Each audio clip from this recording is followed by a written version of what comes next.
Shalom Bapak Ibu, saudara-saudaraku semuanya. Shalom. Shalom. Selamat sore. Senang sekali saudara saya bisa hadir di tempat ini, berjumpa dengan Bapak dan Ibu semua. Sebelum kita mulai untuk mendengarkan firman Tuhan, saya rindu untuk kita terlebih dulu belajar sebuah lagu, saudara. Nah, lagu ini latar belakangnya diciptakan itu belum lama, kira-kira 2 tahun yang lalu, pada saat COVID sedang tinggi-tingginya, Bapak Ibu.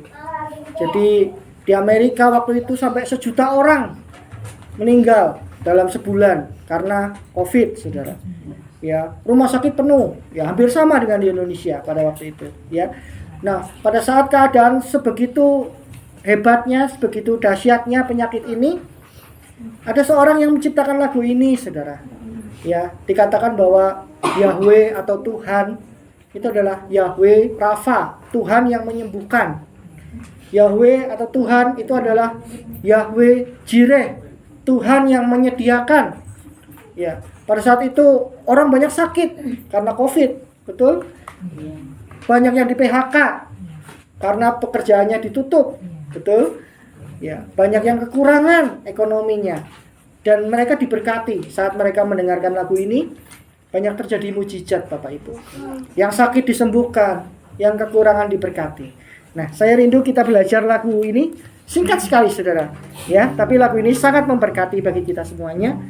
Bisa minta tolong dibagikan. Kalau kurang, maaf, bisa lihat sebelahnya ya, Bapak Ibu. Karena mudah lagunya, tidak terlalu susah.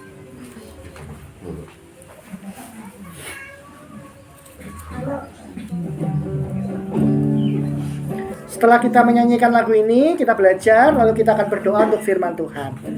Mari, silakan.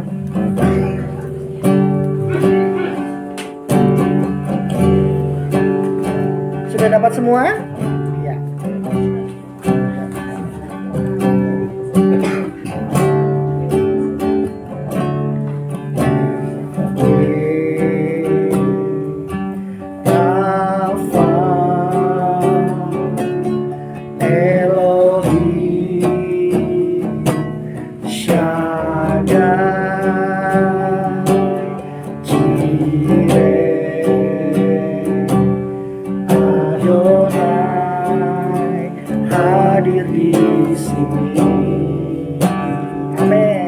Sekali lagi, Yahweh,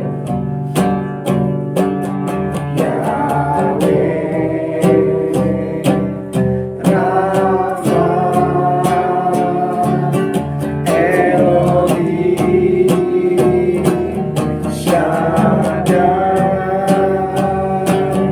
Jireh, Adonai, hadir di sini.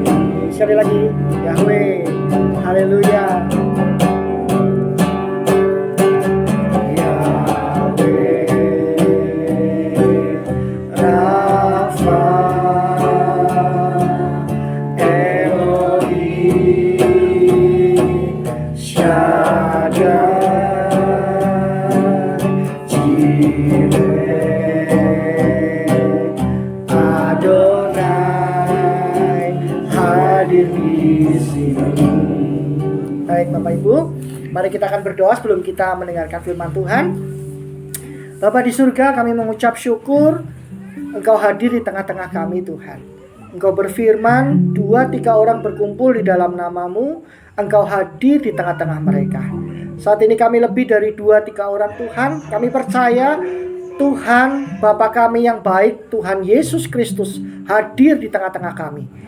Engkau Tuhan yang senantiasa rindu berkumpul, Tuhan yang senantiasa rindu bersekutu dengan kami umat-Mu. Dan pada saat ini Tuhan, kami umat-Mu rindu mendengarkan suara-Mu, rindu mendengarkan firman-Mu, rindu bercakap-cakap dengan Engkau secara pribadi dalam hidup kami. Berbicaralah Tuhan pada sore hari ini, berkati kami dengan firman Tuhan, supaya benar-benar firman Tuhan ini masuk ke dalam hati kami. Kami tangkap, kami imani, dan mujizat boleh terjadi dalam kehidupan kami. Saat kami melakukan firman Tuhan, Tuhan melakukan bagian Tuhan Tuhan melakukan penyembuhan atas segala penyakit kami. Tuhan melakukan penyediaan atau melakukan penggenapan akan firman-Mu dalam hidup kami. Terima kasih Tuhan, terima kasih. Dan pada sore hari ini urapi kami, urapi hamba-Mu yang menyampaikan firman, supaya pada saat hamba-Mu menyampaikan firman, benar-benar perkataan dari Tuhan sendiri yang boleh disampaikan. Umat-Mu boleh menerima firman Tuhan, benar-benar firman Tuhan yang kami baca pada sore hari ini. Terima kasih Bapa, terima kasih Tuhan. Urapi setiap kami dan beri kami hati seorang hamba, hati seorang murid, telinga seorang murid untuk mau mendengar dan mau diajar kebenaran firman Tuhan. Terima kasih, di dalam nama Tuhan Yesus Kristus kami sudah berdoa dan mengucap syukur. Mari kita yang percaya sama-sama katakan amin. Amin Bapak Ibu Saudaraku. Ya, mari kita langsung buka Alkitab kita Saudara. Siapa di sini yang bawa Alkitab? Ya, puji Tuhan, banyak yang bawa Alkitab. Yang nggak bawa Alkitab bisa lihat sebelahnya. Ya, yang kalau sebelahnya nggak lihat lagi, lihat sebelahnya lagi. Amin. Kalau yang sebelahnya lagi nggak lihat lagi, sudah dengarkan saja. Amin. Nanti mengganggu soalnya, saudara ya.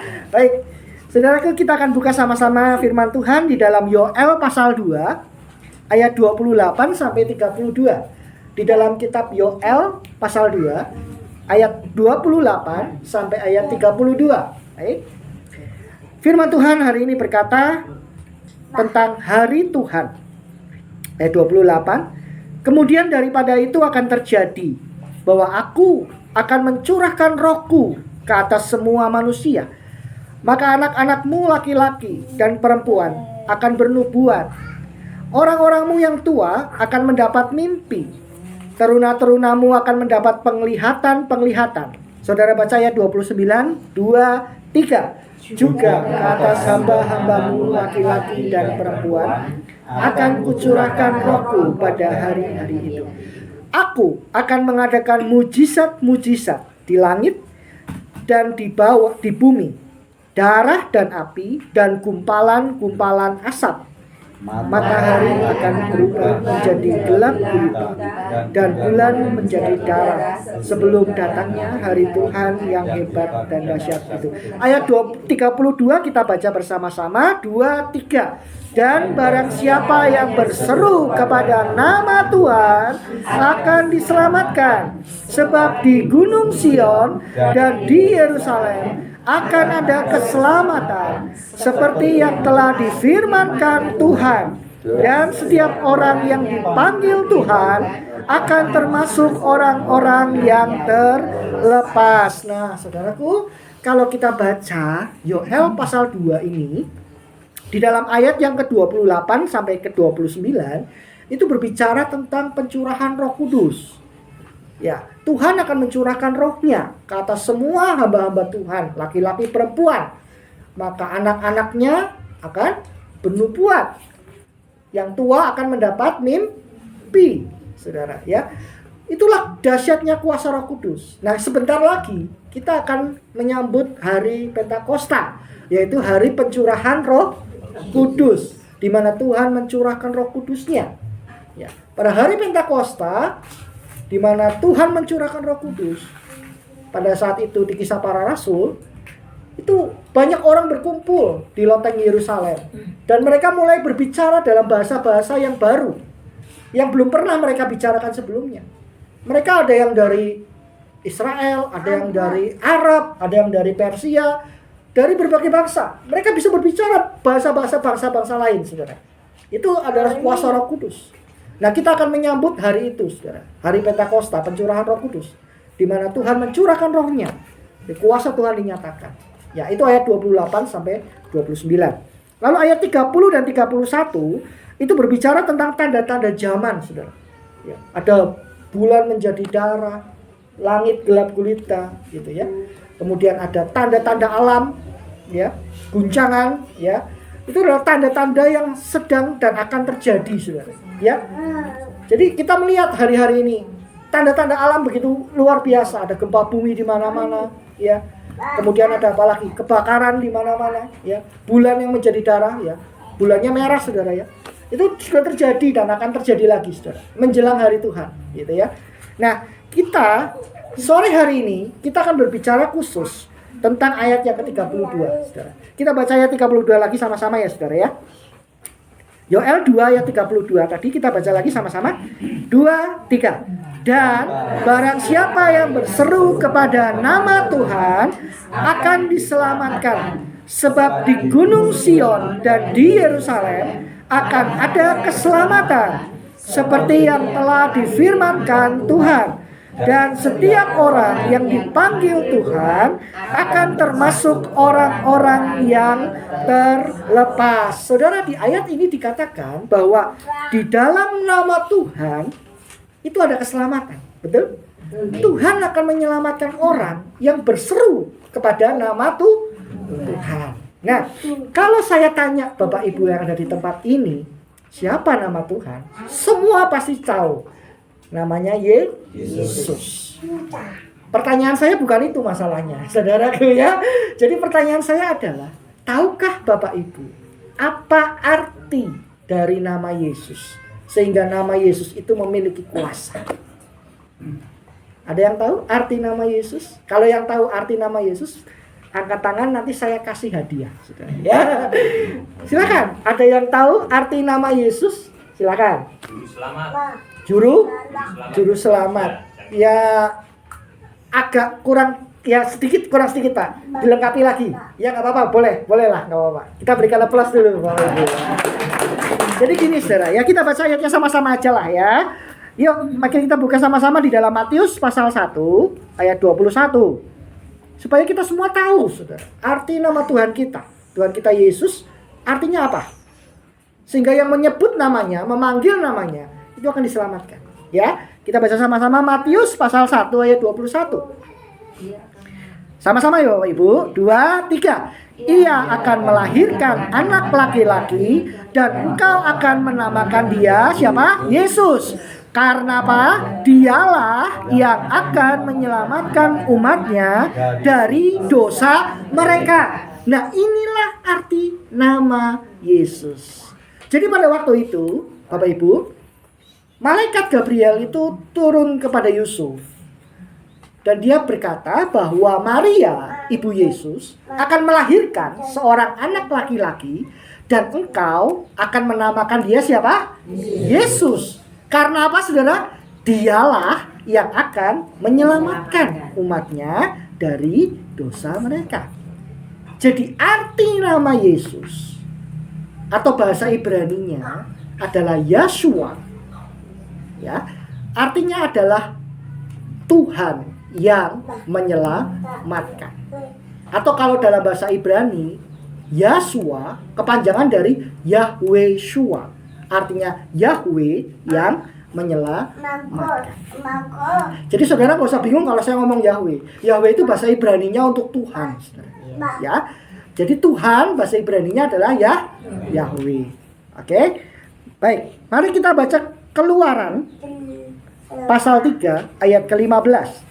Mengapa nama Tuhan itu sungguh berkuasa? Mengapa nama Yahweh itu sungguh berkuasa? Sehingga diberikan kepada Yesus, Yahweh yang menyelamatkan. Kita akan baca sama-sama di dalam Keluaran pasal 3 ayat 15. Kita baca sama-sama 2, 3. Selanjutnya berfirmanlah Allah kepada Musa, beginilah kau katakan kepada orang Israel, Tuhan Allah nenek moyangmu, Allah Abraham, Allah Ishak, dan Allah Yakub telah mengutus aku kepadamu. Itulah apa saudara? Namaku untuk selama-lamanya. Dan itulah sebutanku turun-temurun. Perhatikan kata Tuhan di situ. Tuhan huruf besar semua. Bahasa Ibraninya ditulis Yod, huruf Yod. Bahasa Ibrani Yod itu seperti apa ya? Seperti kotak-kotak gitu, seperti bata gitu saudara ya. Bahasa Ibrani Yod, He, Vav, He. Dibaca Yahweh. Itulah yang Tuhan huruf besar semua saudara ya. Jadi Tuhan huruf besar semua itu dibaca Yahweh gitu. Nah, mungkin saudara bertanya-tanya, loh Pak, kalau di situ dituliskan Yahweh, mengapa nggak ditulis Yahweh saja? Mengapa diterjemahkan ke dalam kata Tuhan? Gitu. Nah, sebetulnya begini, saudara. Ya, jadi bahasa Ibrani adalah bahasa orang Yahudi, betul? Nah, orang Yahudi itu nggak berani, saudara, nyebut Yahweh. Orang Yahudi itu memandang nama Yahweh itu kudus, suci, tidak boleh diucapkan, saudara. Ya, jadi mereka memanggilnya siapa? Kalau ada kata-kata Yod, He, Vav, He atau Yahweh, mereka nyebutnya bukan Yahweh, mereka nyebutnya Adonai. Adonai itu artinya Tuhan. Ya, jadi makanya diterjemahkan Tuhan, huruf besar semua. Ya, padahal sebetulnya aslinya adalah Yahweh. Jadi orang Yahudi menyebut Tuhan, Alkitab dalam bahasa Indonesia juga Tuhan. Tapi kalau dalam Alkitab Ibrani Yahweh. Mengerti ya saudara ya? Inilah nama Tuhan, Yahweh. Nah, inilah nama Tuhan kita, Yahweh yang menyelamatkan. Yang disebut Bapak tadi juru selamat. Amin. Nah, saudaraku, jadi Keluaran pasal 20 ayat 7 berkata demikian, saudara ya. Jangan menyebut nama Yahweh atau Tuhan tadi, Allahmu, dengan sembarangan. Sebab Yahweh akan memandang bersalah orang yang menyebut namanya dengan sembarangan. Nah, inilah sebabnya orang Yahudi nggak berani menyebut nama Yahweh. Mereka selalu menyebut nama Adonai atau Tuhan. Ya.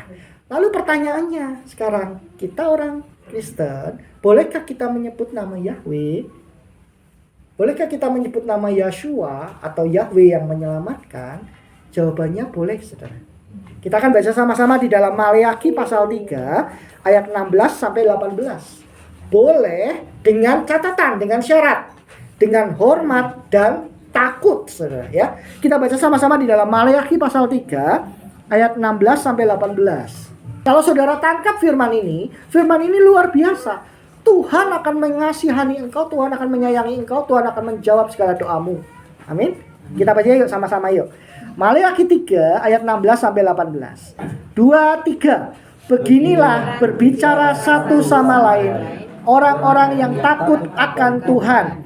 Tuhan memperhatikan dan mendengarnya.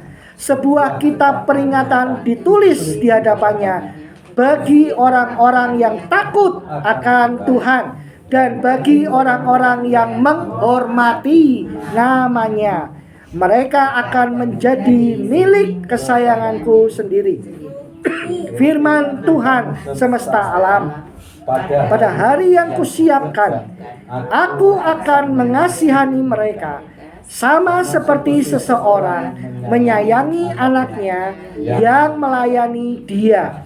Maka kamu akan melihat kembali perbedaan antara orang benar dan orang fasik, antara orang yang beribadah kepada Allah dan orang yang tidak beribadah kepadanya. Jadi disebutkan kalau kita menyebut nama Yahweh atau Tuhan dengan hormat dan takut, Tuhan itu memperhatikan kita.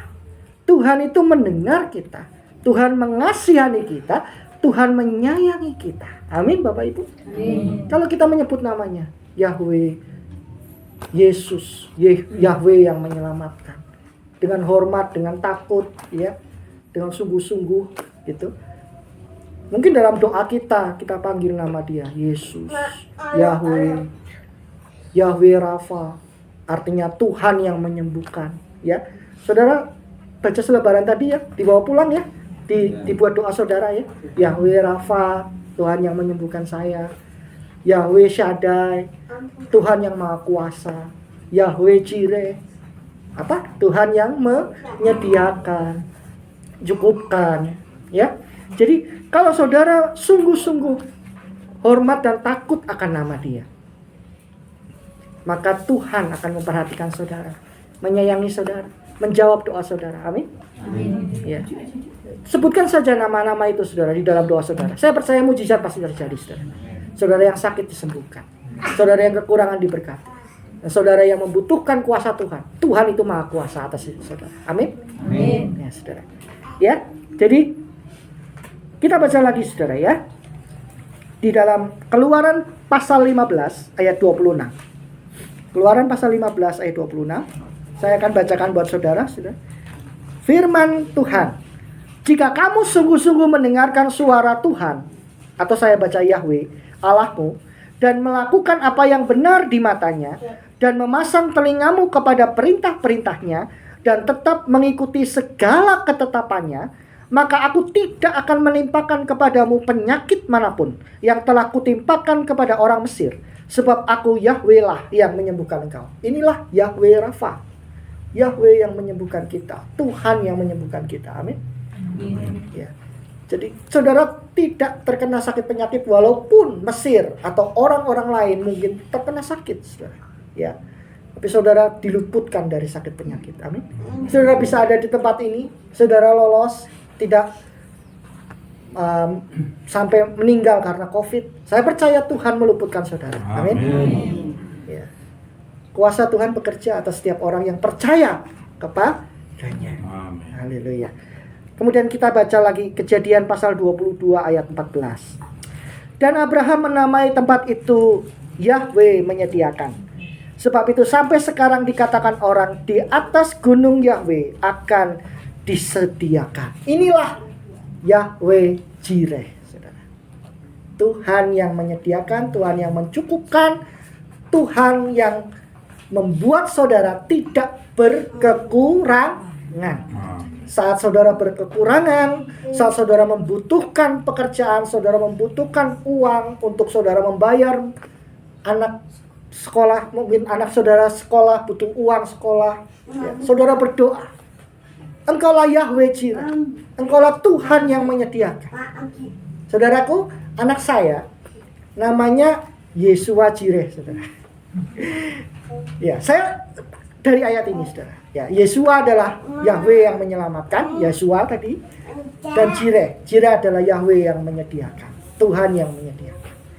Nah, benar saudara, anak saya dari mulai dia melahirkan, istri saya melahirkan, dia dilahirkan anak saya, saudara, itu boleh dibilang semua anugerah Tuhan, mujizat Tuhan. Saya 7 tahun tidak punya anak, saudara. Makanya saya bilang, kalau saya bisa punya anak, Tuhan yang menyediakan buat saya. Amin.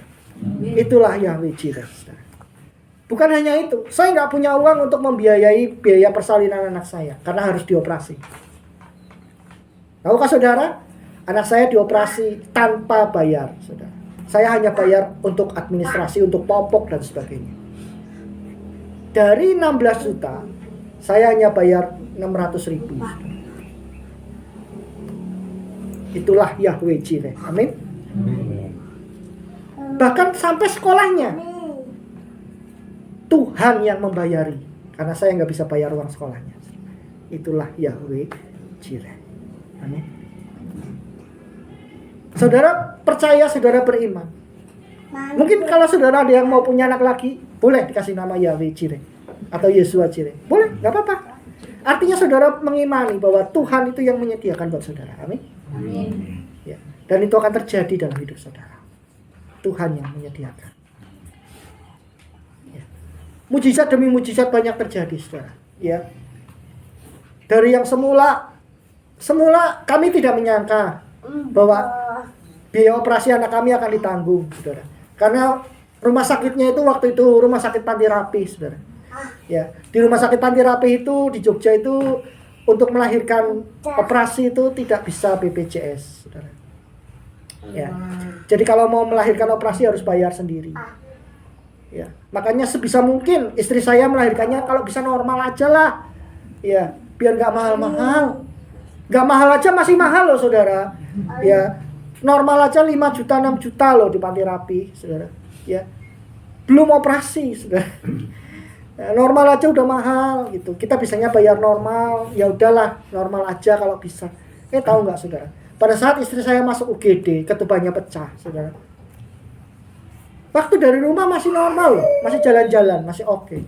Dibawa ke rumah sakit tekanan darahnya naik, saudara. Jadi 150.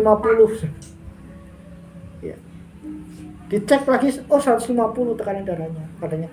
Ibu tenang ya, nggak usah panik gitu. Tenang aja. Ya pokoknya biar bisa normal lah gitu, intinya kan gitu ya. Biar bisa normal, tenang aja. Kalau tekanan darah tinggi nggak bisa normal, takut pecah ya saudara ya, pembuluh darahnya. Ya, jadi ibu tenang aja, nggak usah panik gitu. Ditunggu 20 menit, dicek lagi tensinya. Dicek bukannya turun, malah jadi 160, saudara. Ya, nah, itu luar biasa loh, saudara. Ini piye ini? Dioperasi kan nggak punya duit tuh. Ya. Tapi tahukah saudara, waktu dokternya datang, jadi dokter kandungannya datang, dicek lagi sama dokternya, masih 160. Akhirnya saya tanya sama dokternya, dok gimana dok? Kalau operasi ya kita nggak berat lah, ya bilang gitu. Kita berat keuangannya gitu ya. Terus dokternya bilang gini, oh nggak usah khawatir pak, nanti saya daftarkan atau saya masukkan ke dalam BPJS. Loh bisa dok? Ya bisa. Saya anggap sebagai keadaan darurat. Wah, puji Tuhan. BPJS di Panti Rapi yang selama ini melahirkan di BPJS nggak bisa di Panti Rapi, saudara. Karena Yahweh Jireh. Amin. Itulah luar biasanya Tuhan kita.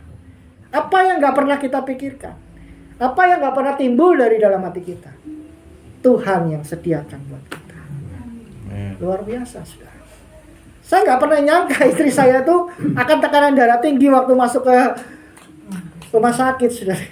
Karena pikirannya waktu itu sudah normal-normal aja, karena biayanya mahal, saudara. Tapi malahan yang biaya mahal itu yang Tuhan tanggung, saudara. Ya. Jadi istri saya nggak kesakitan melahirkan, saudara. Semua karena kebaikan Tuhan. Amin.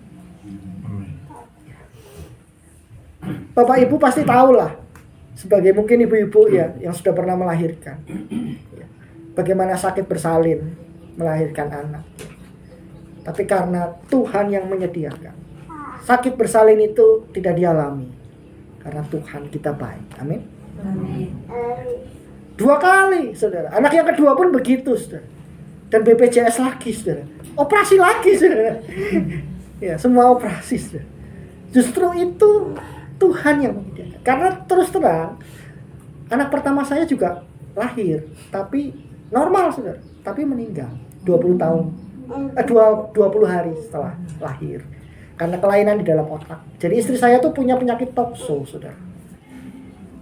Nah, penyakit toxo itu, virus toxo dari kucing itu yang menyebabkan anak saya menderita kelainan di otak. Sehingga meninggal. Lahir normal. Tapi lahirnya itu lahir sebelum waktunya itu apa namanya? Prematur. Ya, 8 bulan, saudara. Ya.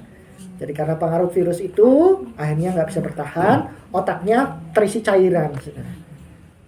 Nah, kami merelakan Tuhan, biarlah kalau Tuhan mengambil, Tuhan yang menyediakan, Tuhan yang mengembalikan. Percaya. Istri saya percaya kita akan dapat 2 anak lagi. Pikir saya, saudara, lah kamu sakit toxo, 7 tahun gak punya anak, mana bisa dapat 2 anak lagi, saudara. Saya pikir saya 1 aja cukup gitu. Ternyata Tuhan itu menyediakan benar loh, saudara, 2 anak. Dan semuanya Tuhan yang sediakan dananya, Tuhan yang sediakan, Tuhan yang berikan anaknya. Karena istri saya itu aneh, saudara. Dia tuh mensnya nggak 1 bulan sekali, saudara. Mensnya 6 bulan sekali, saudara. Kalau bukan Tuhan, nggak akan bisa. Hanya Tuhan yang mampu menyediakan. Hanya Tuhan yang mampu menyembuhkan. Sehingga anak saya yang kedua dan ketiga tidak terkena penyakit toxo. Dialah Yahweh Rafa. Amin. Itulah Tuhan kita. Haleluya. Dan saat kita memerlukan keselamatan, dialah Yahweh Shua atau Yeshua atau Yesus Kristus yang menyelamatkan saya dan saudara. Sehingga kita semua diselamatkan. Bukan hanya di dunia, tapi nanti setelah kita meninggal, kita akan berada bersama-sama dengan Dia di surga. Di dalam rumahnya, yaitu surga yang kekal bersama-sama dengan Bapa. Amin.